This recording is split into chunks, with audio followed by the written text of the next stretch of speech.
অসমবাসী ৰাইজ অৱশেষত আমালৈ বেয়া খবৰটো আহিল আজি 8:45 ৰাজ্যসভাটো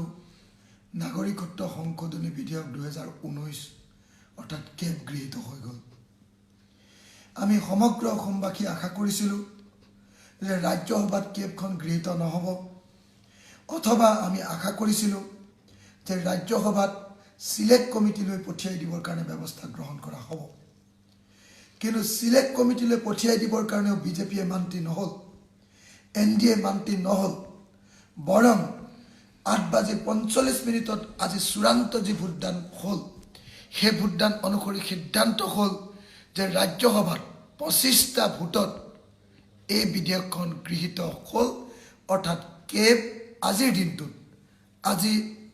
11 ডিচেম্বৰ তাৰিখৰ দিনা 8:45 সন্ধিয়া এই কেবখন গৃহীত হৈ গ'ল শ্ৰদ্ধেয় ৰাইজ অসমীয়া জাতিক যি অসমীয়া জাতিয়ে 1913 চনৰ পৰা বিদেশীৰ বিৰুদ্ধে প্ৰব্ৰজনৰ বিৰুদ্ধে মাত মাতিছিলে সংগ্ৰাম গঢ়ি তুলিছিলে আৰু কোনো পধ্যে প্ৰব্ৰজনকাৰীৰ হাতত অসমৰ মাটি আৰু অসমৰ অৰ্থনৈতিক অধিকাৰ তুলি নিদিওঁ বুলি সিদ্ধান্ত লৈছিলে সেই অসমীয়া জাতিৰ ওপৰত বিজেপি আৰু আৰএছএছে সৰ্বশেষত জাপি দিলে এই কেব জাপি দিলে 1,90,00,000 হিন্দু বাংলাদেশীক নাগৰিকত্ব দিয়াৰ কাৰণে সিদ্ধান্ত শ্ৰদ্ধেয় ৰাইজ এই মুহূৰ্তত আমি কি কৰিম এই মুহূৰ্তত সমগ্ৰ অসমবাসীৰ প্ৰতি আমাৰ এটাই আহ্বান সমগ্ৰ অসমবাসী ৰাইজ ৰাজপথলৈ ওলাই আহক সমগ্ৰ অসমবাসী ৰাইজে মনে মনে বহি নাথাকিব সমগ্ৰ অসমবাসী ৰাইজে ৰাজপথলৈ ওলাই আহি সমগ্ৰ অসমৰ ৰাজপথ অথল কৰি তোলক সমগ্ৰ অসমৰ ৰেল সেৱা অচল কৰি তোলক সমগ্ৰ অসমৰ কেন্দ্ৰীয় চৰকাৰৰ কাৰ্যালয়সমূহ বন্ধ কৰি দিয়ক সমগ্ৰ অসমৰ ৰাজ্য চৰকাৰৰ কাৰ্যালয়সমূহ বন্ধ কৰি দিয়ক সমগ্ৰ অসমৰ বিভিন্ন কোম্পানীবিলাকৰ বেচৰকাৰী প্ৰতিষ্ঠানবিলাকৰ কোম্পানীবিলাকৰ কাৰ্যালয় অচল কৰি তোলক আৰু সৰ্বাত্মক প্ৰতিৰোধৰ কাৰণে অসমবাসী এতিয়া ৰাজপথলৈ ওলাই আহক আমাৰ কোনো বিকল্প নাই এতিয়া বহুতে ক'ব যে এতিয়া আমি কোৰ্টলৈ যাব লাগে হয় আমি কোৰ্টলৈ যাম কিন্তু আমাৰ সংগ্ৰাম স্তব্ধ কৰিলে নহ'ব সংগ্ৰাম বিমুখসকলে ক'ব সংগ্ৰাম বিমুখবাদীসকলে ক'ব যে তোমালোকে আন্দোলন কৰি লাভ নাই তোমালোকে কোৰ্টলৈ যোৱা আমি নিশ্চয় কোৰ্টলৈ যাম কিন্তু কোৰ্টৰ ওপৰতো শেষ ভৰসা কৰাটো সম্ভৱপৰ নহয় গতিকে এই মুহূৰ্তত আমি দুখন ৰণ একেলগে চলাব লাগিব 1 নম্বৰ ৰণখন হ'ল অসমৰ জনগণে সৰ্বাত্মকভাৱে ৰাজপথলৈ ওলাই আহি সমগ্ৰ অসম অচল কৰি তুলিব লাগিব আৰু যেতিয়ালৈকে কেব বাতিল কৰাৰ সিদ্ধান্ত ঘোষণা নকৰিব তেতিয়ালৈকে আমাৰ এই সংগ্ৰাম শান্তিপূৰ্ণ আৰু গণতান্ত্ৰিকভাৱে চলাই ৰাখিব লাগিব আমাৰ দ্বিতীয় পথটো হ'ল উচ্চতম ন্যায়ালয়লৈ যোৱা আমি সকলোৱে নিশ্চয় উচ্চতম ন্যায়ালয়লৈ যাম আমি কৃষক মুক্তি সংগ্ৰাম সমিতিও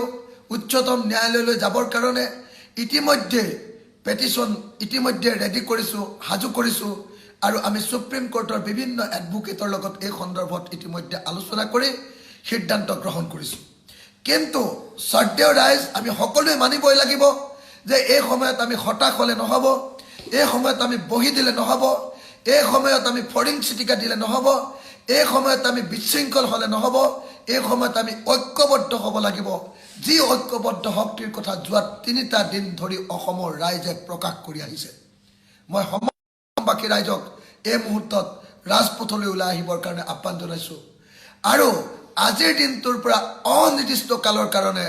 অসমৰ ৰাজপথ অসমৰ ৰেলপথ কেন্দ্ৰীয় চৰকাৰৰ কাৰ্যালয় ৰাজ্য চৰকাৰৰ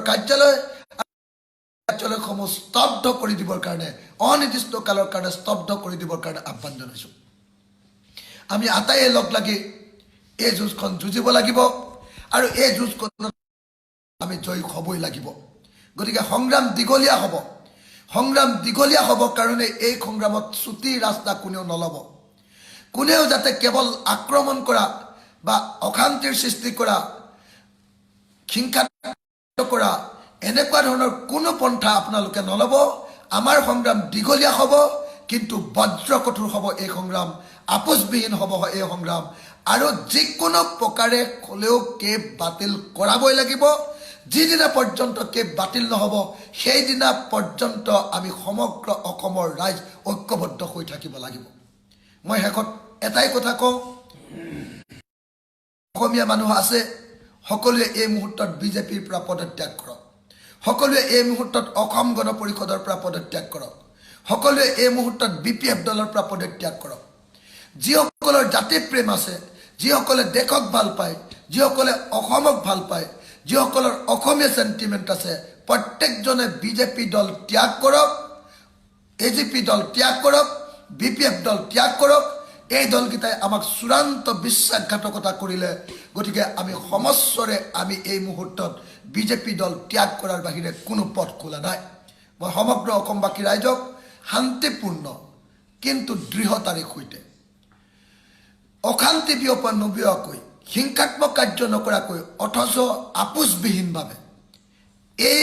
গণতান্ত্ৰিক গণসংগ্ৰাম প্ৰতিৰোধৰ গণসংগ্ৰাম সৰ্বাত্মক কৰি তুলিবৰ কাৰণে আহ্বান জনাইছোঁ আৰু পুলিচ আৰু প্ৰশাসনৰ প্ৰতি অসম চৰকাৰ আৰু কেন্দ্ৰীয় চৰকাৰৰ প্ৰতি পুলিচ আৰু গৃহ বিভাগক সকীয়াই দিছোঁ যাতে কোনো পধ্যে কেতিয়াও আন্দোলনকাৰীৰ ওপৰত আক্ৰমণ কৰা নহয় আমি সকীয়াই দিছোঁ আন্দোলন শান্তিপূৰ্ণভাৱে চলিব গণতান্ত্ৰিকভাৱে চলিব কিন্তু সৰ্বাত্মক আন্দোলন হ'ব কোনো চৰকাৰে যাতে অসমৰ জনতাৰ ওপৰত গুলীচালনা কৰিবলৈ লাঠিচালনা কৰিবলৈ সাহস নকৰে আমি সকলোকে সকীয়াই দিছোঁ এজন অসমীয়াক আক্ৰমণ কৰিলেও চৰকাৰক খুদাই এৰা নহ'ব এজন অসমীয়াক গুলিয়ালেও চৰকাৰক খুদাই এৰা নহ'ব গতিকে এই মুহূৰ্তত অসম চৰকাৰক আমি সাৱধান কৰি দিছোঁ সকীয়াই দিছোঁ যাতে শান্তিপূৰ্ণ আন্দোলনকাৰীৰ ওপৰত কোনো অত্যাচাৰ কৰা নহয় মই সমগ্ৰ অসমবাসী ৰাইজক আকৌ ৰাজপথলৈ ওলাই আহি অনিৰ্দিষ্ট কালৰ কাৰণে অসম স্তব্ধ কৰি দিবৰ কাৰণে আহ্বান জনাইছোঁ ধন্যবাদ জয় আই অসম ইনকলাব জিন্দাবাদ